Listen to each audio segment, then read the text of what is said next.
To 10 star news ఇక details చూసుకున్నట్లయితే తిరుపతి జిల్లా వెంకటగిరి పట్టణం Vishwodaya government junior college ground వద్ద సిఐ ఏవి రమణ ఆధ్వర్యంలో రోడ్డు భద్రతా వారోత్సవాల్లో భాగంగా ఆటో డ్రైవర్స్, కార్ డ్రైవర్స్ మరియు క్యాబ్ డ్రైవర్స్తో రోడ్డు భద్రతా కార్యక్రమం నిర్వహించారు. ఈ సందర్భంగా సిఐ ఏవి రమణ మాట్లాడుతూ వాహనదారులు బయటకు వెళ్లేటప్పుడు కుటుంబ సభ్యులు తమ కోసం 1000 కళ్లతో ఎదురు చూస్తుంటారన్న విషయాన్ని గుర్తుంచుకోవాలన్నారు. ప్రమాదాల్లో పెద్ద దిక్కును కోల్పోతే కుటుంబం మొత్తం రోడ్డున పడుతుందన్నారు. కాబట్టి వాహనం నడిపేటప్పుడు తప్పనిసరిగా జాగ్రత్తలు పాటించాలని సూచించారు. ద్విచక్ర వాహనదారులు హెల్మెట్ ధరించాలని, కార్లు నడిపేవారు సీటు బెల్ట్ పెట్టుకోవాలని, అతివేగం అనర్థదాయకమని, మద్యం తాగి వాహనం నడపవద్దని చెప్పారు. ఫోన్లో మాట్లాడుతూ డ్రైవింగ్ చేయొద్దని హెచ్చరించారు. ఈ విషయాలను ప్రతి వాహనదారులు గమనించాలని సిఐ ఏవి రమణ సూచించారు. గణతంత్ర దినోత్సవం సందర్భంగా రేపు సాయంత్రం 5 గంటలకి Vishwodaya government junior college ground వద్ద ఆటో డ్రైవర్స్, కార్ డ్రైవర్స్ మరియు క్యాబ్ డ్రైవర్స్ క్రీడలు నిర్వహిస్తున్నట్లు తెలియజేశారు. ఈ క్రీడల్లో ఆటో డ్రైవర్స్, కార్ డ్రైవర్స్ పాల్గొనవలసిందిగా తెలిపారు. తప్పనిసరిగా లైసెన్స్ ఉండాలని సూచించారు. గెలిచిన వారికి మొదటి, 2వ, 3వ బహుమతులు ఉంటాయని తెలియపరిచారు. ఈ కార్యక్రమంలో ఏఎస్ఐ రమణయ్య, కానిస్టేబుల్ తదితరులు పాల్గొన్నారు.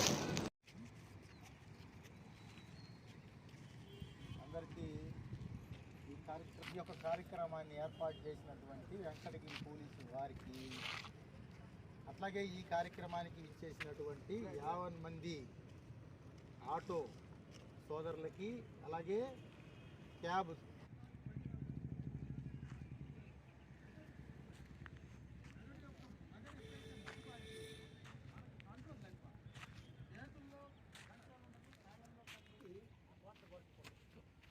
వేగం పెరుగుతుంది, స్పీడ్ పెరుగుద్ది, రక్తం మురుగుతుంది అన్నమాట.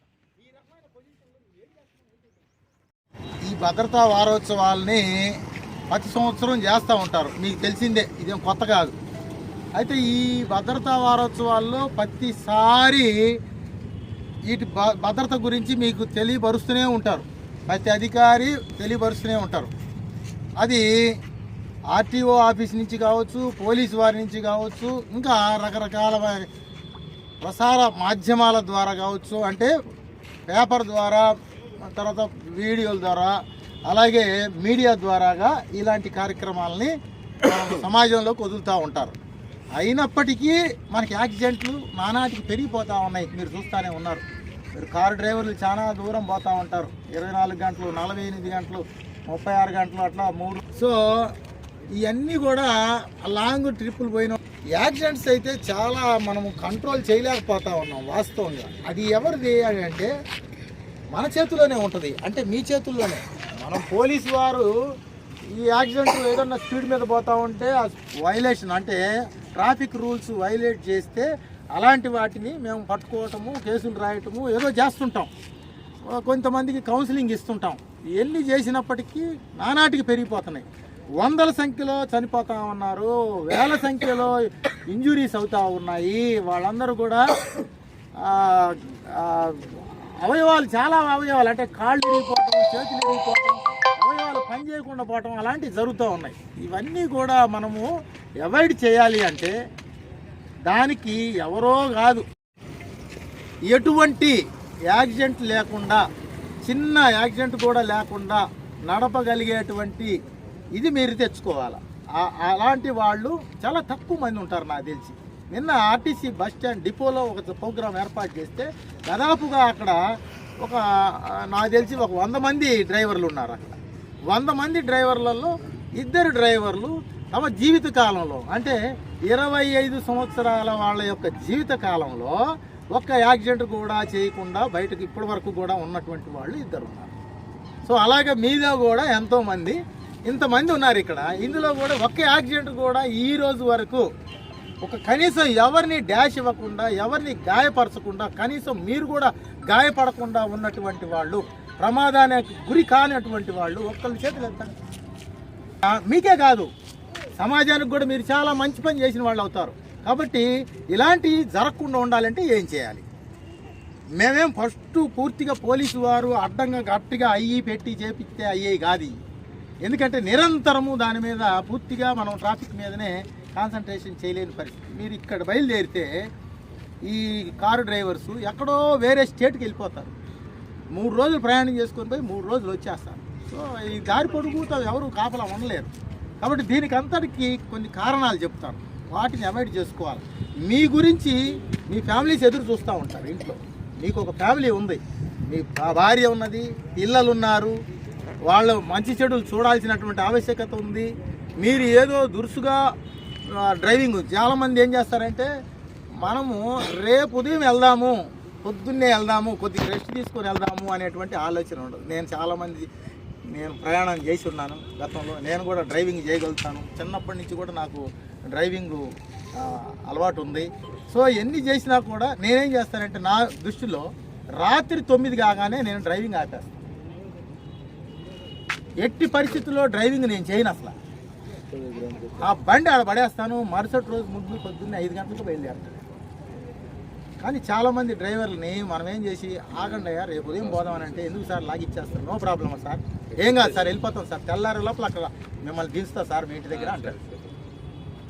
అంటే ఏంటంటే మనం తొందరగా వెళ్ళాలి అనేటువంటి ఆతృత ఒకటి, రేపు మళ్ళీ ఇంకొక కిరాయి వస్తుందేమో అనేటువంటి ఆలోచన ఒకటి, వీటన్నిటికీ మీరు నిద్ర లేకపోవటం, మీరు కంటిన్యూస్గా డ్రైవింగ్ చేస్తూ ఉంటే ఎవరికైనా మనిషి అలసిపోతాడు, శరీరం అలసిపోతుంది. అదేం మెషిన్ కాదు, రోబో కాదు, అది ఏమన్నా రోబోనా, మనం ఏమన్నా మనిషి, మానవ మాత్రం. కాబట్టి కంపల్సరీ మనిషికి అనేవాడికి ఖచ్చితంగా 6 గంటలు మినిమం రెస్ట్ అవసరం. మీరు రెస్ట్గా 2 రోజుల పాటు 48 గంటలు తోలుతారు. మీరు అందరూ కూడా ప్రతి ఒక్కళ్ళు తోలగలిగే శక్తి ఉంది. కానీ అలాగే తోలుతుంటారు. మీరు ఏముందిలే అన్నట్టుగా మీరు ఎన్నో బాధలు ఉంటాయి, కడుపు బాధలు కావచ్చు, లేకపోతే ఇంకా వేరే బాధలు కావచ్చు, ఎన్నో ఉంటాయి మీకు సమస్యలు. వాటి ద్వారా మీరు ఖచ్చితంగా మేము ఎందుకు అదనంగా సంపాదించుకోవాలనే ఉద్దేశము, లేకపోతే ఇంటి దగ్గర ఏదో కొంప మునిగిపోతుందని ఒకటి, లేకపోతే ఎవరన్నా ఫోన్లు వస్తాయి కదా లేడీస్ ఫోన్లు, అమ్మాయిలకి ఏదో ఉంటాయి, అలాంటి వాటికి తొందరగా పోవాలన్నమాట. అంటే భార్య దగ్గరికి వెళ్ళాలనే ఆలోచన తక్కువ మంది నాకు తెలిసి. అట్లాంటి వాటికి ఏమి ఉండదు. అలాంటి వాటికి మనం ఇది కావచ్చు. కానీ రకరకాలైనటువంటి కారణాలు ఉంటాయి ఫోన్లు, వాటిల్లో మీరు అవన్నీ అవాయిడ్ చేయాలి. ఏమేమి కారణాల వల్ల మనం యాక్సిడెంట్లు జరుగుతున్నాయి అని దాన్ని తీసుకుంటే, దాని మీద సరైనటువంటి గ్రిప్ లేకపోవడం, అంటే డ్రైవింగ్ మీద సరైనటువంటి గ్రిప్ ఉండదు. ఏదో ఇప్పుడు బతకాలి, మనం ఎట్లా బతకాలి టక్కుమని చెప్పేసి దాని మీద అవగాహన లేకుండానే ఒక ఆటో కిరాయికి తెచ్చుకుంటాడో, లేకపోతే కొనుక్కుంటాడో, లేకపోతే తాకట్టుకు పెట్టి తెచ్చుకుంటాడో, ఏదో ఒకటి చేసేసి ఆటో తీసేసి ముందు డ్రైవింగ్ చేస్తుంటాడు.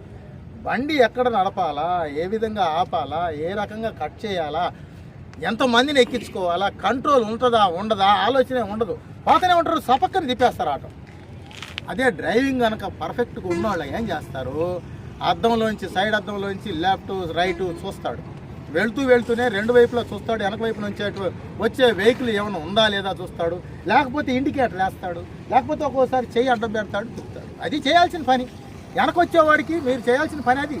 వెనకొచ్చేవాడు నువ్వు తిప్పుతున్నావా లేదా ఎలా తెలుస్తుంది, నువ్వు ఈ గ్రౌండ్లోకి వస్తున్నావా లేదా ఎలా తెలుస్తుంది. అట్లా తిరుగుతూ ఉన్నావు, టప్పనంటే తిప్పేసావు గ్రౌండ్లోకి, వెనక స్పీడ్గా ఒక వాహనం వస్తుంది, కారు డ్రైవర్ వస్తున్నాడు, కారు వేసుకొని, నువ్వు తిప్పేది లేనిది తెలియదు. అక్కడ ఆటోకి సరిగ్గా సిగ్నలింగ్ వ్యవస్థ కూడా కరెక్ట్గా ఉండదు. అది గబక్కన మీరు ఏమి వేయకుండా, ఏమి ప్రికాషన్ తీసుకోకుండా టప్పుని తిప్పేశారు, ఆటోమేటిక్గా అదే వేగంలో వచ్చేసినటువంటి కారు కొట్టేస్తారు. ఏమనంటే కారు కొట్టేశాడు సార్ అంటారు, లేకపోతే బస్సు కొట్టేశాడు సార్ అంటారు. కానీ మీరు చేసినటువంటి పని, ఆటో వాళ్ళు ఏదైనా, ఆటో ఒకటే కాదు, కారు అయినా సరే, ఏదైనా సరే మనము సరైనటువంటి ప్రికాషన్స్ తీసుకొని బండి తెచ్చుకోవాలి. అలాగే బండి ఎక్కడన్నా ఆగిపోయింది, రోడ్డు మీద వెళ్తా ఉన్నారు, బండి ఆగిపోతే అక్కడే పెట్టేసి దాన్ని పంచర్లు వేసుకోవటం అవి చేసుకుంటారు. రోడ్డు మీద చాలా బండ్లు వెనక నుంచి వచ్చేసి టప్పను కొట్టేసి చాలా ప్రాణాలు కోల్పోయినాయి, చాలా ఉన్నాయి, మీరు చూసుంటారు. రోడ్డు మీద, హైవే మీద ఎటువంటి సిగ్నల్ వ్యవస్థ లేకుండా, జాగ్రత్తలు తీసుకోకుండా రోడ్డు మీదనే లారీలు, బస్సులు, కార్లు ఇట్లా ఆపేసి, వాటికి ఏదో బ్రేక్ డౌన్ అయిందనో, లేకపోతే ఇంకేదో కారణం వల్ల, లేకపోతే న్యాచురల్ కాల్స్ కోసం ఆపటం వల్ల, లేకపోతే టిఫిన్ చేస్తానికి ఇక్కడ బండి పెట్టేస్తాడు, సరైన పార్కింగ్ లేకుండా చుక్కగా పోయేసి టిఫిన్ చేస్తూ ఉంటాడు. ఆటోమేటిక్గా ఏమవుతుంది, వెనక నుంచి వచ్చే వెహికల్ రాత్రిపూట కనిపించదు, మీరు కూడా అంతే. సో ఇమీడియట్గా యాక్సిడెంట్ జరుగుతుంది, దానివల్ల ప్రాణాలు కోల్పోతారు. ఒక ప్రాణం విలువ మీకు ఒక కుటుంబం, ఆ కుటుంబం అంటే ఆ వ్యవస్థ మొత్తం, ఆ ఇంటి సామ్రాజ్యం కుప్పకూలినట్టే. ఒక సామ్రాజ్యం, అర్థమైందా? జీవితంలో పైకి రాలేరు వాళ్ళు. ఒక పెద్ద ఇంట్లో ఉన్నటువంటి ఒక పెద్ద కావచ్చు, ఒక మనిషి ఎవరైనా సరే ప్రాణాలు కోల్పోతే అతనే, ప్రాణాలు కోల్పోయినా అంతే. అలాగే ఒక కాలు తీసేసినా కూడా అదే పరిస్థితి అతనికి. బతికినటువంటి జీవోత్సవం, ఏమీ చేయలేనటువంటి పరిస్థితి ఉంటుంది. కాబట్టి ఇలాంటి పరిస్థితులు మన వల్ల కాకూడదు అనేటువంటిది మనలో కలగాలి. ఇలాంటివి తెలియకుండా గప్పును పడుకోవాలి. అది చేయాల్సింది. అసలు చేయకుండా ఉంటేనే మంచిది. చేయాల్సిన వచ్చే పరిస్థితి వస్తే ఇది ఇంట్లో మీ భార్య, పిల్లలు, కుటుంబ సభ్యులంతా కూడా నీకోసం ఎదురు చూస్తూ ఉంటే తాగేసి బండి నడిపేసి ఎక్కడోసారి యాక్సిడెంట్ చేసేసి పోలీస్ కేసులు అయిపోయి అదొకటి నీవు తిరగాల. రెండోది వచ్చేసి యాక్సిడెంట్ చేసినటువంటి వ్యక్తి వాడు కాలో చెయ్యో తీసేయటమో లేకపోతే మనిషి చనిపోవటమో చేస్తూ ఉన్నారు. ఇప్పుడు నేను ఇక్కడికి వచ్చినటువంటి 5 నెలల కాలంలో ఎన్ని యాక్సిడెంట్లు జరిగినాయి, చాలా యాక్సిడెంట్లు జరిగినాయి. కాబట్టి ఇట్లాంటి యాక్సిడెంట్లని నిర్మూలించాలంటే పూర్తిగా పోలీసు వ్యవస్థ వల్ల కాదు, అవేర్నెస్ ముఖ్యం, మీలో అవగాహన రావాలి. సో తర్వాత రెండోది సెల్ ఫోన్ డ్రైవింగ్. జనరల్గా సెల్ ఫోన్ డ్రైవింగ్ మీరు పోతూ ఉంటారు బండి, సెల్ ఫోన్ గబక్కన మోగుతుంది, మోగిన వెంటనే ఫోన్ తీస్తారు, లేకపోతే ఇయర్ ఫోన్స్ పెట్టుకుంటున్నారు. ఇప్పుడు చాలామంది ఇయర్ ఫోన్స్ వాడుతున్నారు. ఇయర్ ఫోన్స్ వాడేసి సెల్ ఫోన్లో మా బండి డ్రైవింగ్ చేసుకుంటా సెల్ ఫోన్లు వాడుతూ ఉన్నారు. ఈ సెల్ ఫోన్ల వల్ల చాలా అనర్థాలు ఉంటాయి. ఎందుకంటే మీ స్టీరింగ్ మీద 2 చేతులు ఉండొచ్చు, వాళ్ళ హ్యాండిల్ మీద 2 చేతులు ఉండొచ్చు, కానీ కాన్సన్ట్రేషన్ మారిపోతుంది, ఆ యొక్క కాన్వర్సేషన్ మారిపోతుంది అన్నమాట. నువ్వు వేరే వాడితో మాట్లాడుతూ ఉన్నావు, అవతల పక్క వాడు నిన్ను ప్రొవోక్ చేస్తుండొచ్చు, అంటే వాడు రెచ్చగొడతా ఉండొచ్చు, లేదా డబ్బులు మనీ మ్యాటర్ కావచ్చు, లేకపోతే గొడవలు కావచ్చు, లేకపోతే ఆర్థిక ఏదైనా కుటుంబ సమస్యలు కావచ్చు, ఏదైనా సరే ఈ ఫోన్లో కాన్సన్ట్రేషన్లో మీకు మాట్లాడుకుంటా ఈ డ్రైవ్ చేసే సమయంలో నీకే కోపం వచ్చేస్తుంది. నీ కోపం వచ్చి అవతలని తిడతా ఉంటావు, అవతలని అరుస్తూ ఉంటావు, వాడు అరుస్తూ ఉంటాడు, ఈ అరుపుల్లోనే నువ్వు డ్రైవింగ్ చేస్తూ ఉంటావు. అటువంటప్పుడు నువ్వు ఈ డ్రైవింగ్ చేస్తున్నావు అనేటువంటి కాన్షియస్ కోల్పోతావు. అంటే 2 ఒకేసారి 2 చేయలేవు, వాడిని తిడతాము ఇటు డ్రైవింగ్ 2 ఒకే ఏకకాలంలో కుదరవు అన్ని సందర్భాలు. గబక్కన మనకి యాక్సిడెంట్ జరిగేది 2 సెకండ్లు, 2 సెకండ్స్లో జరిగిపోతుంది. ఎంతో టైం కూడా అవసరం లే, 2 సెకండ్స్లో అంతా తల్ల కిందలు అయిపోద్ది. కానీ ప్రాణం విలువ ఎంత అనేది మీరు అర్థం చేసుకోండి. ఎన్నో వేల మంది చనిపోతూ ఉన్నారు, దేశవ్యాప్తంగా లక్షల మంది చనిపోతూ ఉన్నారు, ప్రపంచంలోని ఇంకా చాలామంది ప్రాణాలు కోల్పోతూ ఉన్నారు, అంగవైకల్యం కలుగుతూ ఉంది. కాబట్టి డ్రైవర్ సోదరులందరికీ ప్రత్యేకంగా చెప్పేది డ్రంక్ అండ్ డ్రైవ్ చేయొద్దు, లైసెన్స్ లేకుండా డ్రైవ్ చేయొద్దు, అలాగే సెల్ ఫోన్ డ్రైవింగ్ చేయొద్దు, అలాగే 2 వీలర్ మీద మీరు ప్రయాణం చేసేటప్పుడు హెల్మెట్ కంపల్సరీగా ధరించండి. మీరు మామూలుగా ప్రయాణం చేస్తున్నా కూడా గబక్కన ఎదుటోడు వచ్చేసి తప్పన కొట్టే అవకాశం ఉంటుంది. లేకపోతే ఏదైనా గేదె తగిలింది అనుకుందాం, పరిగెత్తుకుంటూ వచ్చి గేదె తగిలినా కూడా మనిషి గబక్కన కింద పడ్డప్పుడు ఎప్పుడైతే మన హెడ్ రోడ్డుకి హిట్ అవుతుందో, రోడ్డుకి ఎప్పుడైతే తగులుతుందో హెడ్ ఇంజురీ అయిందంటే 99% మనం కష్టమే. కాబట్టి మానవ ప్రాణం చాలా విలువైంది.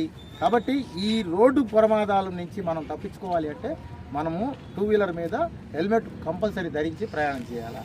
గట్టిగా ఉంటాయి అవన్నీ, ఇది ఉపయోగపడేవి కాదు. అంత ఫోన్లో ఏం చేయలేవు, ఫోన్లో ఏమైనా చేయగలుగుతారా? ఫోన్లో ఏమి చేయగలిగేది కాదు. అది అంతా కూడా మీ యొక్క జేబులు ఖాళీ చేయడం కోసం ఉండేటువంటివి తప్ప ఏదైనా నీ భార్య, పిల్లలు, నీ కుటుంబ సభ్యులే నీకు ముఖ్యం.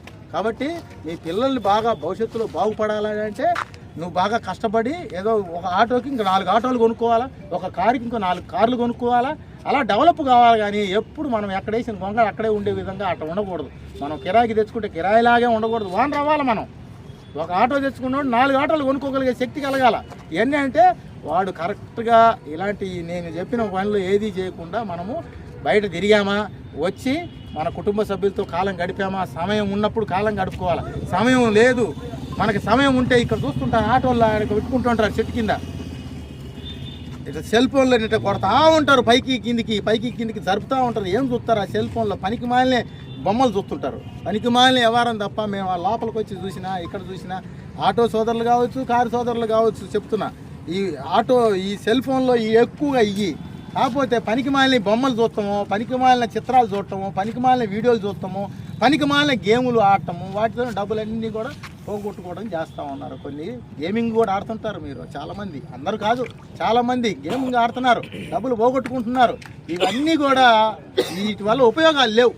అమ్మాయిలతో మాట్లాడిన ఉపయోగాలు లేవు, ఈ సెల్ ఫోన్లో ఈ విధంగా గేములు ఆడిన ఉపయోగాలు లేవు. కాబట్టి మీరంతా భవిష్యత్తులో బాగుండాలా, మంచిగా కావాలంటే ఇలాంటి డ్రంక్ అండ్ డ్రైవ్లు కానీ, సెల్ ఫోన్లు వాడకం కానీ, అట్లాగే మీరు బండిలో కూడా ప్రయాణం చేసేటప్పుడు చాలామంది ఆటో ఉందంటే ఆటోలో ఫుల్గా ఒక 20-25 మంది ఎక్కిస్తారు కూలి వాళ్ళని.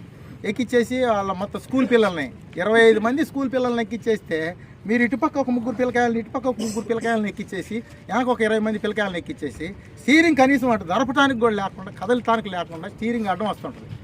ఈ స్టీరింగ్ అడ్డం వస్తూ ఉంటుంది హ్యాండిల్. కాబట్టి అటువంటి ఇవన్నీ జరగకుండా ఉండాలి అంటే మీరు ఫస్ట్ డ్రైవ్ చేసేటప్పుడు కంఫర్ట్గా ఉండాలి. కంఫర్ట్గా ఉండాలంటే మనం ఎటంటే అటు కంట్రోలింగ్ చేయగలిగేటువంటి శక్తి ఉంటేనే బండి మన కంట్రోల్లో ఉంటుంది.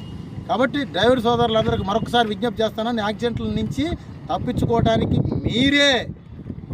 మీరే ప్రతినబూని మరొకసారి యాక్సిడెంట్ జరగకుండా, ఇప్పటివరకు జరిగినా కూడా ఇక నుంచి జరగకుండానే మీరు జాగ్రత్తలు తీసుకొని అని చేయాలి. డ్రైవర్ వృత్తిలో ఉన్నటువంటి మేము భవిష్యత్తులో ఎటువంటి ప్రమాదాలకి గురి కాకుండా మమ్మల్ని నమ్మి మా వాహనంలో ప్రయాణం చేసే ప్రయాణికులని భద్రంగా గమ్యస్థానాలకి చేరుస్తామని ప్రతినబూనుతున్నాము. అలాగే మా కుటుంబ సభ్యులకు కూడా మేము ఏ రకమైనటువంటి ప్రమాదాలకి గురి కాకుండా మా కుటుంబ సభ్యులకి హామీ ఇస్తున్నాము. ఓకేనా?